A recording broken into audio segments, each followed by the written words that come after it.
إن الحمد لله نحمده ونستعينه ونستغفره ونعوذ بالله من شرور أنفسنا ومن سيئات أعمالنا.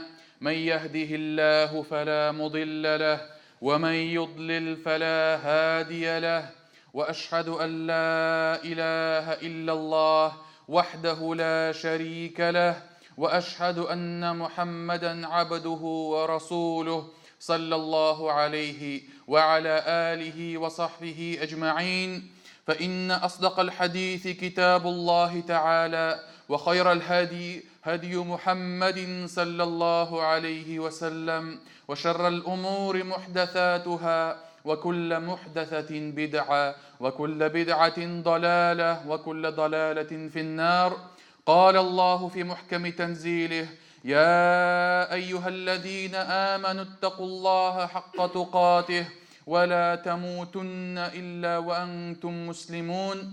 يا أيها الناس اتقوا ربكم الذي خلقكم من نفس واحدة وخلق منها زوجها وبث منهما رجالا كثيرا ونساء، واتقوا الله الذي تساءلون به والأرحام إن الله كان عليكم رقيبا.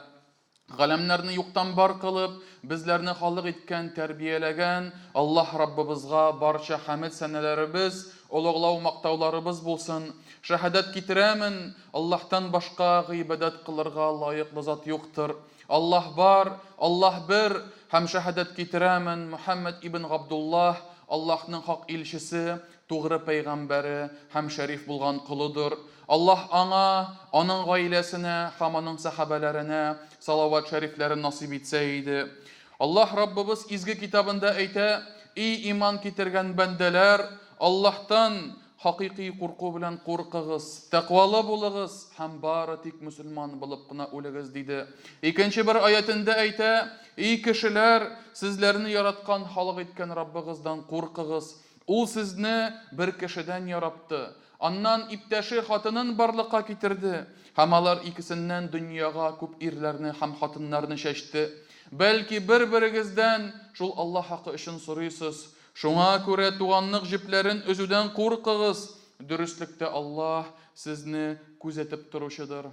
Әмма бәгъд, мөхтәрәм җәмәгать, без сезнең белән инде Зөлхиджә аеның 8нче көнен яшибез. Зөлхиджә аеның 1нче 10 көненнән булган 8нче көне. Пәйгамбәрбез саллаллаһу алейхи ва саллям әйтә: "Изге гамәлләр кылына торган Аллаһка иң сөекле көннәр шушы 10 көн" дип әйтте. Икенче бер хадисендә әйтә: "Иң чиста һәм иң зур әҗр савапка ия булган изге гамәлләр Курбан шалуның 10 көнендә эшләнә торганнары" дип әйтә. Һәм тагын да 3нче бер хадисендә Пәйгамбәрбез саллаллаһу алейхи ва саллям әйтә: "Дөньяның иң хәерле көннәре Зөлхиджәнең 10 көне" дип әйтә. Әлбәттә, ушбу 3 хадистә һәммәсе дә сахих хадисләр, һәм мусульманнар да бу 10 көн дәвамында изгелекләр эшләргә, изге гамәлләр кылырга ашыгалар, һәм бу көннәрдә дә галимнәребез изгелек эшләргә мустахаб, желательно дип әйттеләр. Һәм шуңа күрә Кәб ибн Малик исемле бер сахаба әйтте: "Бу көннәрдә бирелгән садака башка көннәрдәге бирелгән садакадан зуррактыр" дип әйтте. Кемдер курбан чалырга ашыга, кемдер, мөхтәрәм җәмәгать, курбан башкарырга тырыша, ләкин кайсы бер кешеләр шушы 10 көндә генә изге гамәлләр кылып, яңадан 10 көн үткәннән соң гөнаһ эшләүгә кайталар. Яңадан кире халәтләренә кайталар.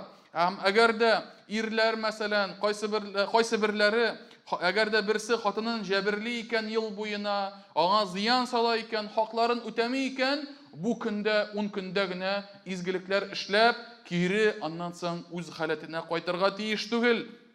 Шулай ук кайсы бер хатын-кызлар, әгәр дә ирләрен тыңламыйча, санламыйча, баш-баштакланып, ел буена йөриләр икән, бу 10 көндә генә яхшы булып, кире үз халәтләренә кайтырга тиеш түгелләр. Чөнки, мөхтәрәм җәмәгать, бу изге көн, бу 10 көн безне үзгәртүче изге көннәр булырга тиеш. Һәм әгәр дә аннан соң кире начарлыкка кайталар икән, аннан зур файдасы булмас. Һәм инде әлбәттә, бу 10 көнне дә тәүбә кылыр өчен, бу 10 көнне Аллаһка якынайыр өчен кулланырга, ашыгырга тиешбез.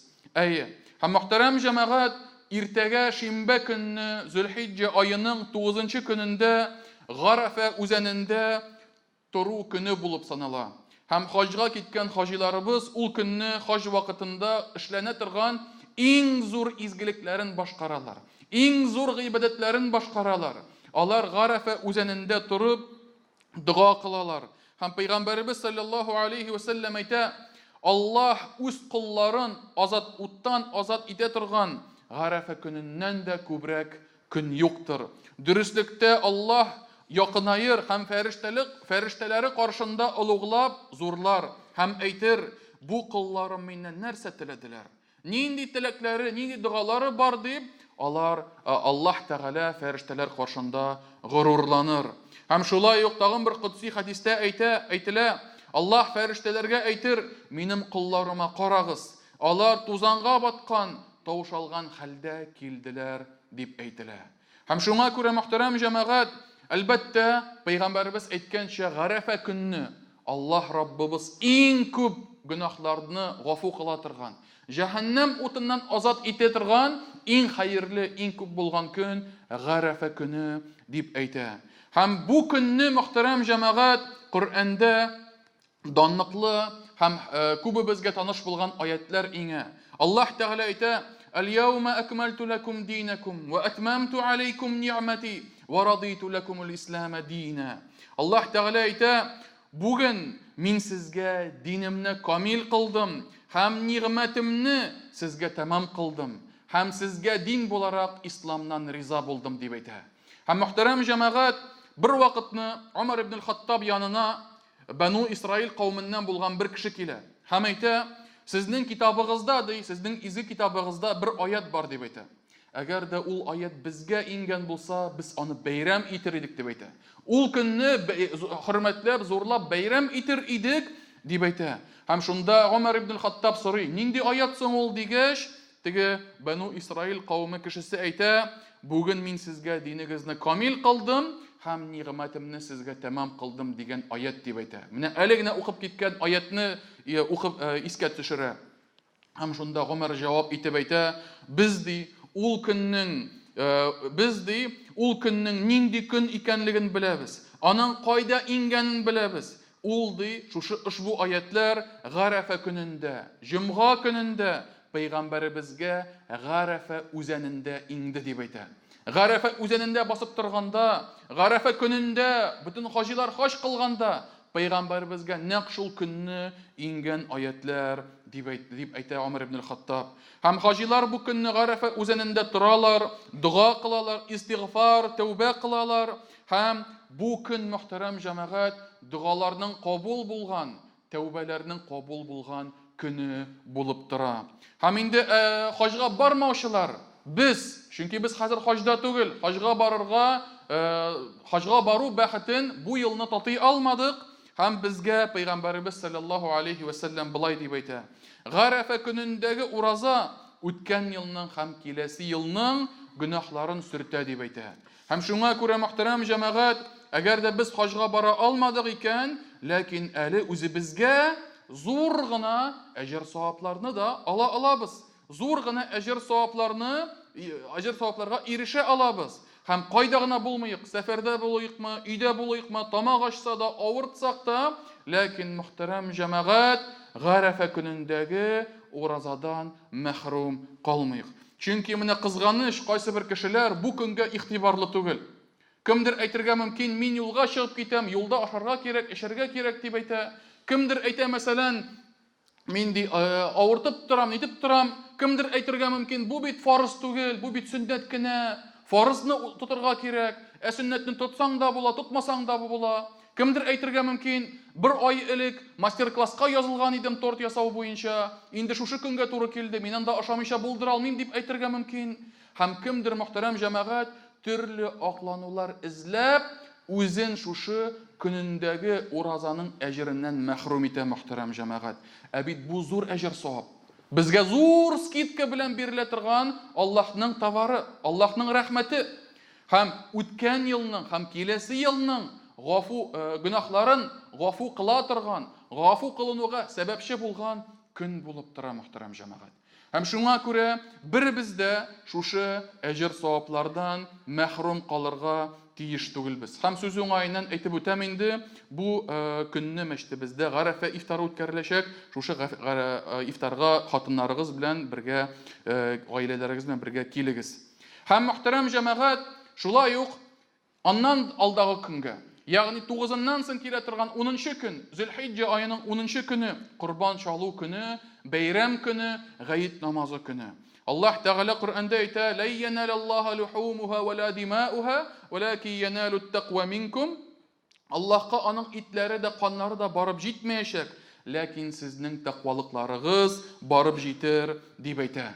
Һәм пәйгамбәребез дә безгә Курбанның асылы хакында, Курбанның кыйммәте хакында булай ди: "Адәм баласы өчен Курбан гаите көнне иң зур, иң изге гамәл ул ди Курбанның канын түгү" дип әйтә. Ягъни Курбан чалу дип әйтә. Һәм дөрестлектә Курбан үзенең мөгезләре белән, йоннары белән, тояклары белән килер, һәм Аллаһ каршында ул кан җиргә тигәнче ук зурланыр дип әйтә пәйгамбәребез саллаллаһу алейхи ва саллям. Һәм шуңа күрә Курбан чалучы ушбу гамәлен Аллаһ ризалыгы өчен, ихлас күңелдән ашар өчен дип түгел, үзенә ит булсын өчен дип түгел, Аллаһка якынайым дип, гыйбадәт кылыйм дип, бу көнне зур изгелек эшлим дип ниятләп Курбан чалырга тиешле, мөхтәрәм җәмәгать. Һәм Курбан чалуның шартлары хакында күп әйтелә, күп сөйләнелә, китаплар да бар, диләр да бар, мәгълүмат күп, әлхәмдүлилләh. Ләкин мөхтәрәм җәмәгать, шушы Курбан чалу гыйбадәтен беренче булып башкаручы Ибраһим алейхиссалам һәм аның улы Исмаил алейхиссалам кыйссасына тукталып үтәсем килә. Ибраһим ул инде улул азм дип атала, бөеклек ияләренең берсе, пәйгамбәрләр арасында 5 пәйгамбәрнең, 5 илченең, иң зур 5 илченең берсе булып тора. Һәм мөхтәрәм җәмәгать, Ибраһим пәйгамбәр зур сынаулар аша үтә, зур михнәтләр аша үтә һәм Аллаһка якын булган кул булды. Һәм аның хакында хәтта Аллаһ Тәгалә Коръәндә әйтә: "Инна Ибраһима кана уммah" дип әйтә. Ибраһим уммат иде дип әйтә. Бер үзе тулы бер уммәткә турышы бер Аллаһның изге кулы иде дип әйтә. Алдынгы кеше, хаклыкны өйрәтүче, хаклыкка чакыручы кеше иде. Һәм Аллаһ Тәгалә аның хакында Саффат сүрәсендә булай дип әйтә: "Рабби хабли минас-салихин." Һәм Ибраһим дуа кыла башлады: "Эй Раббым, миңа изгеләрдән булган нәсел бирсәң иде."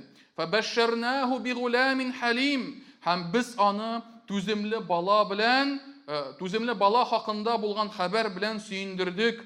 فلما بلغ معه السعي قال يا بني إني أرى في المنام أني أذبحك فانظر ماذا ترى. Һәм ул әйтте ди, һәм аның белән бергә эшләрлек яшькә җиткәч, ул әйтте: "Эй улым, мин сине төштә Курбан чалганымны күрдем. Кара әле, нәрсә әйтәсең бу хакта?" Һәм шунда Исмаил алейхиссалам әйтте: "Эй әтием, сиңа нәрсә әмер ителсә, шуны эшлә. Мине Аллаһ теләсә сабыр кешеләрдән табырсың." Һәм алар икесе дә буйсынгач, ул аны янга яткырды.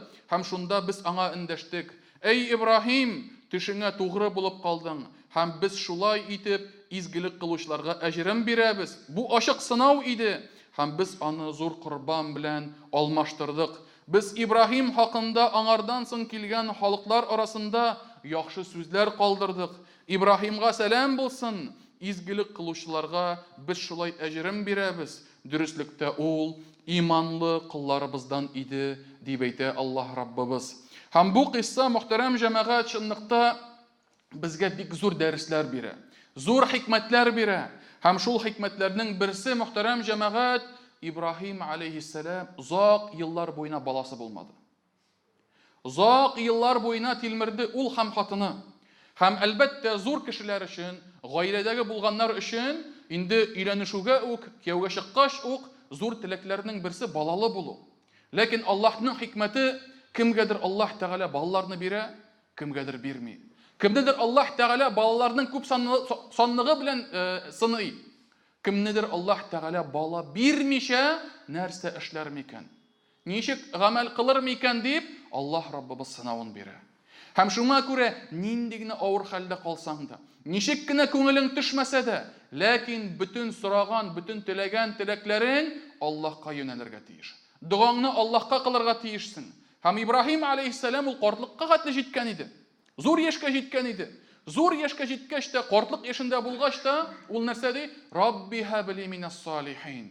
Эй Раббым, изге булган бала насип итсәң иде ди. Бала дип кенә дә әйтмәй, изге бала булса иде дип әйтә. Чөнки балаларның төрлеләре бар. Бар изге булганнары, бар начар булганнары. Изге балалары кешегә зур Аллаһ Раббыбызның нигъмәте, рәхмәте булып килә. Начар булганнары ата-аналарына Аллаһтан сынау булып килә. Һәм шуңа күрә мөхтәрәм җәмәгать, хәтта дуаларында да Ибраһим алейһиссалам бик точный иде. Рабби һабли минас салихин. Изге булган балалардан миңа баланы насип итсәң иде дип әйтә.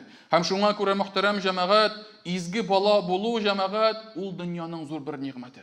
Изге баланың изгелеге, яхшылыгы сиңа бу дөньяда да, ахирәттә дә тиешәк. Бу дөньяда һәм ахирәттә дә файда китерәчәк, һәм үзең дә рәхәттә булырсың. Әйе. Һәм шулай ук мөхтәрәм җәмәгать, бу кыйссаның тагын бер хикмәтләренең берсе ул да булса түземлелек. Сабыр итү. Һәм сабырсыз кеше күп кенә вакытта, менә урыслар әйтәләр бит, наламал дров дип әйтәләр, әймит, или рубит с плеча дип әйтәләр. Сабырсыз кеше еш кына сабырсызлыгы аркасында күп кенә аяныч, фаҗигалы нәтиҗәләргә килергә мөмкин. Хәтта менә әйтәләр, кеше синең турында нәрсә уйлаганын белергә теләсәң ди, аны ди, ул ачуланганны тыңлап тор дип әйтә.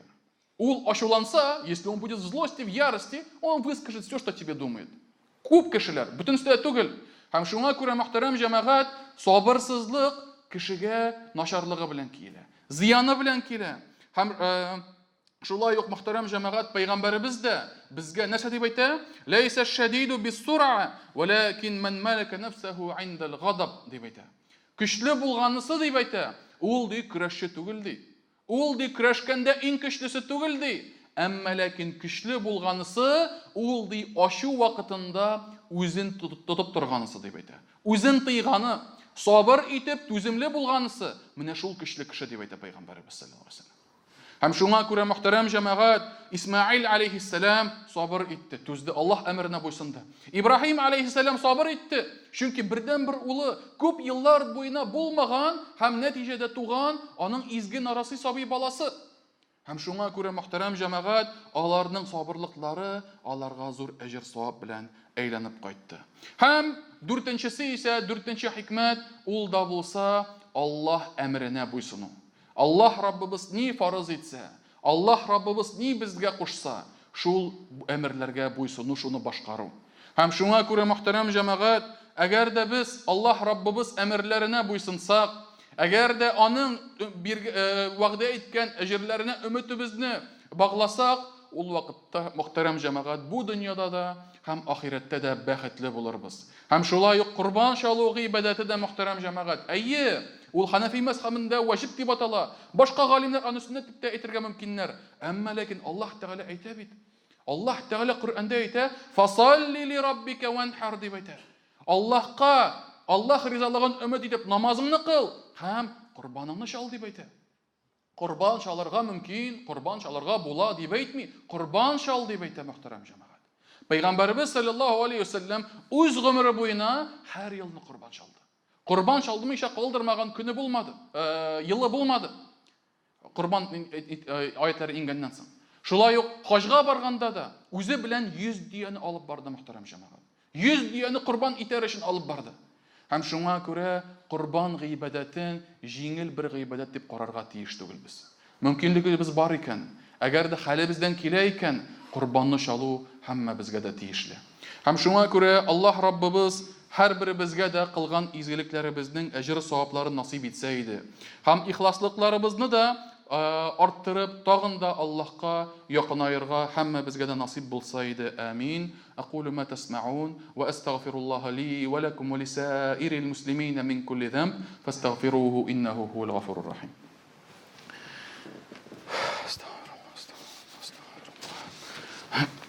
الحمد لله رب العالمين له الحمد الحسن والثناء الجميل. محترم جماعات, я уже вам говорил и еще раз повторю, завтра будет день Арафа, завтра все, иншаллах, должны мы поститься, все должны этот день провести в уразе, и вечером, кто может, приходите в нашу мечеть на ифтар со своими семьями, со своими близкими. Также, уважаемые братья, в воскресенье 11 августа, в день праздника, в 13:00 в парке имени Горького состоится массовое мероприятие, посвященное именно празднику жертвоприношения Курбан, фест. И ему дали такой слоган «Дари тепло», потому что сами знаете, да, то, что погода холодная, да, и делаем дуа, чтобы в этот день не было дождя, чтобы было нам комфортно. Но это тот праздник, в котором мы должны дарить тепло нашим близким, нашим родственникам, даже нашим соседям, даже если они будут не мусульмане. Поэтому этот праздник мы призываем провести всех, кто придет, жителей Казани, всех гостей нашей столицы, да, мусульманин, он не мусульманин, покажем то, что это наш праздник, и мы умеем хорошо проводить время в такие для нас священные дни. И покажем и другим, и не мусульманам, то, что мусульмане, они не такие угрюмые люди, которые постоянно запираются, только лишь в мечети сидят и больше ничего не совершают. Нет, мусульмане улыбаются, мусульмане радуются, мусульмане веселятся. Дети мусульман, оказывается, тоже могут играться и кататься на всяких разных аттракционах и так далее. Поэтому призываем всех вас, ваши семьи, ваших детей особенно, посетить этот праздник в 13:00 11 августа, воскресенье, в парке имени Горького.